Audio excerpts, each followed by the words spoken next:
Olá, sejam todos bem-vindos na nossa aula. Hoje iremos dar continuidade ao nosso assunto sobre a ondulatória. Vamos falar sobre as ondas sonoras e as ondas luminosas. As ondas sonoras é um principal sentido que nós temos. É um conteúdo bastante interessante e importante, com várias aplicações no nosso cotidiano. Neste vídeo, vamos falar sobre essas características da onda, a aplicação sonora e na maneira como a gente percebe esses diferentes sons. Lembrando que o som, por exemplo, é uma onda mecânica, a qual precisa de um meio material para se propagar. Ela não pode se propagar no vácuo. As minhas cordas vocais, por exemplo, nesse momento, elas estão vibrando, provocando uma perturbação no meio, onde esse som está se propagando até a fonte, que é o celular. Já essa transmissão de onda no celular, ela é propagada por outro tipo de onda, que é a eletromagnética, que vimos em aulas anteriores. Se você não está se recordando desse conceito e de outros, você pode retornar ao nosso vídeo de ondulatória. Voltando a falar da característica da onda, ela é uma onda mecânica e longitudinal. O som ele pode se propagar em 3 tipos de meio: no sólido, no líquido e no gasoso.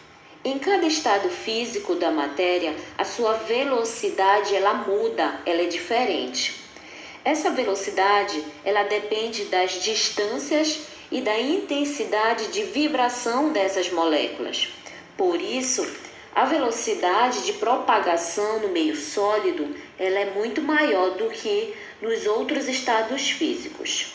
Só para vocês terem uma noção, a velocidade de propagação no ar é de aproximadamente 340 metros por segundo. Isso quer dizer que a cada segundo gasto, ela percorre 340 metros. Já a velocidade de propagação nos sólidos, ela vai depender do tipo de material. Por exemplo, no concreto, como podemos ver na imagem, a velocidade do som ela é de aproximadamente 3.400 metros por segundo. Isso quer dizer que a cada segundo o som ela se propaga no sólido 3.400 metros. Vamos analisar agora o limite de audibilidade.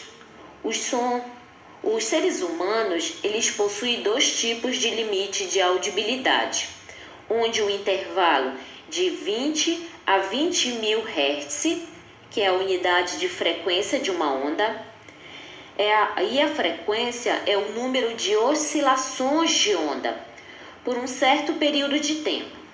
Abaixo de 20 mil Hz, é o infrassom, que é o lado esquerdo da imagem que nós estamos vendo, onde a frequência ela é muito baixa. Muitos animais, eles conseguem perceber esse som de baixa frequência, como por exemplo, o elefante, a topeira, a baleia, a girafa. Nessa faixa de infrassom, o comprimento de onda ela é muito grande. Por isso, esse tipo de som tem grande capacidade de contornar objetos e propagar-se por grandes distâncias. Por isso que as baleias, elas conseguem se comunicar uma com as outras, mesmo estando a milhares de quilômetros de distâncias. Já acima de 20 mil Hz, nós temos o ultrassom, que vocês podem verificar do lado direito da nossa imagem. Alguns animais, eles conseguem perceber perfeitamente essa faixa de audibilidade, como por exemplo o morcego, o gato, o cachorro, o golfinho. Nessa faixa a frequência ela é muito alta. Consequentemente, o seu comprimento de onda ela é pequeno. No ultrassom, São muito utilizados nas indústrias, na medicina, na geologia. Vamos ver agora a qualidade fisiológica do som. Essas qualidades, elas estão relacionadas às sensações que o som produzem no ouvido humano, que são a intensidade, a altura e o timbre. Vejamos agora a nossa primeira qualidade fisiológica do som. A intensidade, ela está relacionada com a amplitude da onda. A amplitude é a energia que essa onda possui. E com essa qualidade, vamos analisar um som forte e um som fraco.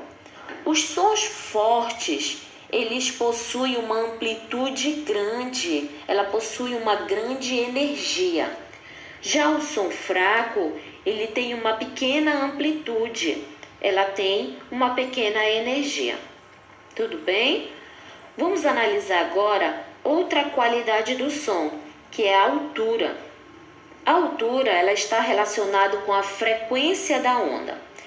Essa altura a gente vai ser distinguida dois tipos, que é o som alto e o som baixo. O som alto seria um som agudo, um som forte, com uma frequência grande, com as suas oscilações um pouco menor, tá? Então, seu comprimento de onda é menor. Já o som baixo, ele seria um som grave e um som fraco. A sua frequência, ela é pequena, então ela tem poucas oscilações. Então, consequentemente, um grande comprimento de onda. As notas musicais, elas estão relacionadas, elas se diferenciam pela sua frequência e, portanto, pela sua altura. Eu pergunto a vocês, uma mesma nota musical, o dó, por exemplo, de um violão e de um piano, eles são os mesmos? A resposta é não. Através do som, diferenciamos os sons de cada instrumento musical. Já que a nota musical dos instrumentos é a mesma, então possuem a mesma frequência, tá? E a mesma altura, podendo ter também ou não a mesma intensidade. Já que esses dois instrumentos musicais, eles possuem a mesma qualidade fisiológica do som, que acabamos de ver, que é a mesma altura, a mesma intensidade, mas mesmo assim, o som, eles são diferentes. Você consegue perceber sons diferentes devido ao timbre, tá? Então, esse é o nosso terceira qualidade fisiológica do som que iremos ver agora. O timbre, ela está associada aos instrumentos que produzem uma onda que distingue sons de mesma frequência, que é a altura, e de mesma intensidade. Então, cada objeto, ele possui uma onda diferente, que sai de um determinado instrumento musical, mas com uma forma diferente, com uma ondulação diferente, como podemos perceber no desenho. Aí nós temos, cada instrumento musical possui uma forma diferente de oscilação. Vejamos agora as ondas luminosas.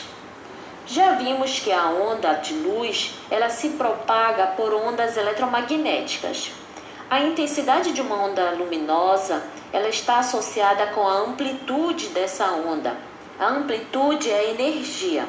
Então, quanto maior a amplitude dessa onda, mais forte será a sua luminosidade, mais brilho essa luz terá. Quanto menor a amplitude da onda, mais fraca será essa luminosidade. Então, menos brilho ela gera. Dessa forma, podemos distinguir os objetos pela sua intensidade luminosa. Alguns objetos possuem luz própria e outros não. Vejamos agora no centro da imagem para você ter uma noção da velocidade da luz.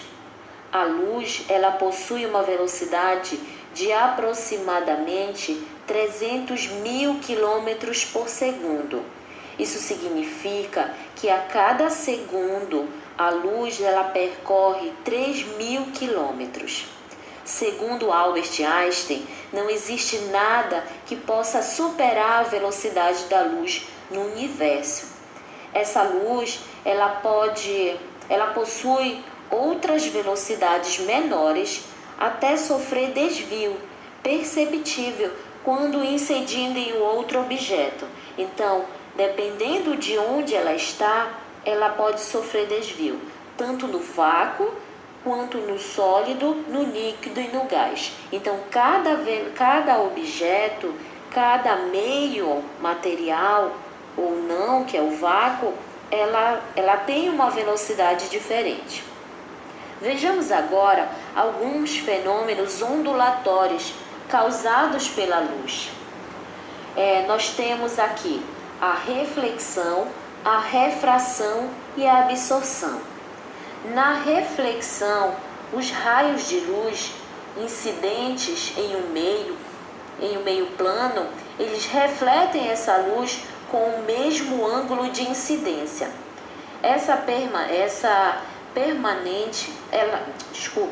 Ela permanece no mesmo meio material, com a mesma velocidade. Já na refração, a luz ela sofre desvios quando muda de um meio material para outro, devido às suas características que percebemos, por exemplo, no lápis. Aparentemente o lápis ele está quebrado, mas a luz ela penetra na água e ela muda a sua velocidade. É por isso que quando a gente olha para essa imagem, o lápis aparentemente está quebrado. Nós temos também a absorção, onde percebemos parte dessa luz ela é refletida, uma pequena parte somente, e a maioria dessa luz ela é absorvida pelo objeto. Alguns objetos escuros eles possuem essa capacidade de absorver a luz. Então, o corpo ele acaba se aquecendo. Boas aulas, bons estudos e até a próxima!